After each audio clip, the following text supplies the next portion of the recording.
Hello kids, today I am going to tell you a very interesting story, and the name of the story is Elephant and Ants. Once upon a time, there lived a strong elephant in the forest. Every day he would walk with big footsteps stomping the anthill.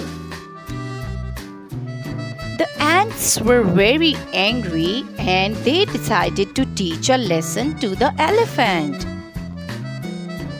One day, when the elephant was eating banana leaves, a few ants started beating him. Elephant was unable to bear the pain and it began to trumpet loudly.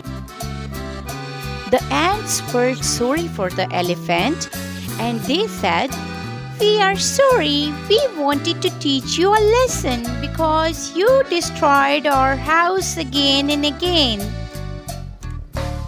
The elephant realized his mistake and he understood that all living beings feel pain.